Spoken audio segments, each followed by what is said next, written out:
পার্থক্যটা কি? এই দুইটার মধ্যে পার্থক্যটা কি? আমি বললাম একটা হলো স্যাসরা সাদাবাস আর হলো শাহী সাদাবাস।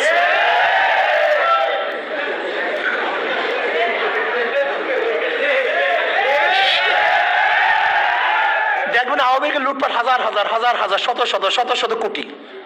আওয়ামী লীগের লুটপাট কি দেখবেন? হাজার হাজার শত শত শত শত শত শত।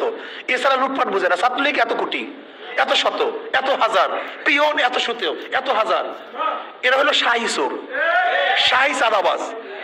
আর একদল আছে স্যাসরা চাঁদাবাজ। ওই মুসির কাছে যায়, ঋষির যায়, খামারের কাছে যায়, পানের দোকানদারের কাছে যায়, রিক্সাওয়ালার কাছে যায়, ঠেলাওয়ালার কাছে যায়, টেম্পু স্ট্যান্ডে যায়। আমি কথাটা বুঝাতে পারছি?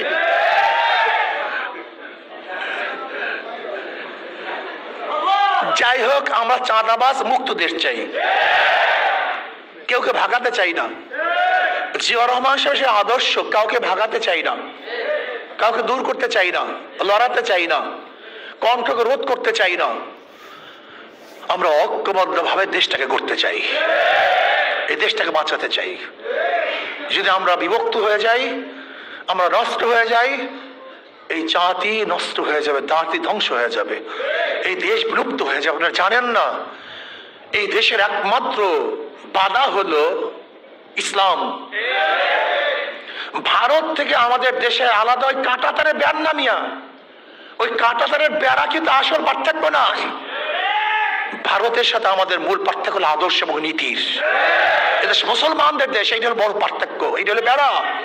যদি ইসলামকে নষ্ট করতে পারে, ইসলামকে ধ্বংস করতে পারে, তাহলে সিকিমের মতো লেন্দুব দরবিজির মতো কিছু চাতুকার এবং দালালকে ফিট করে এদেশকে একদিন না একদিন ভারত বানিয়ে ফেলবে। আপনারা জানেন না, কাশ্মীর এক সময় স্বাধীন ছিল, ভারত দখল করেছে। হায়দ্রাবাদ এক সময় স্বাধীন ছিল, ভারত দখল করেছে। পাঞ্জাব এক সময় স্বাধীন ছিল, ভারত দখল করেছে। সিকিম এক সময় স্বাধীন ছিল, ভারত দখল করেছে।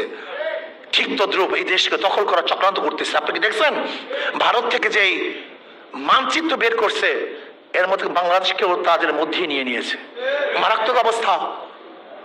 এর জন্য এদেশের ব্রিগেড পার্থক্য সীমানা হলো ইসলাম। এই ইসলাম মুসলমানদের উৎখাত করতে পারে, নষ্ট করতে পারে। সুদূর প্রসারী পরিকল্পনা আজকে হোক কালকে হোক এদেশকে আবারও ভারত বানিয়ে ফেলবে। এজন্য সতর্ক হন। 2 নম্বর জমিতে 1 নম্বর ফসল হতে পারে না, হবে 2 নম্বর নেতার কাছে দেশ কোনোদিন 1 নম্বর হতে পারে না।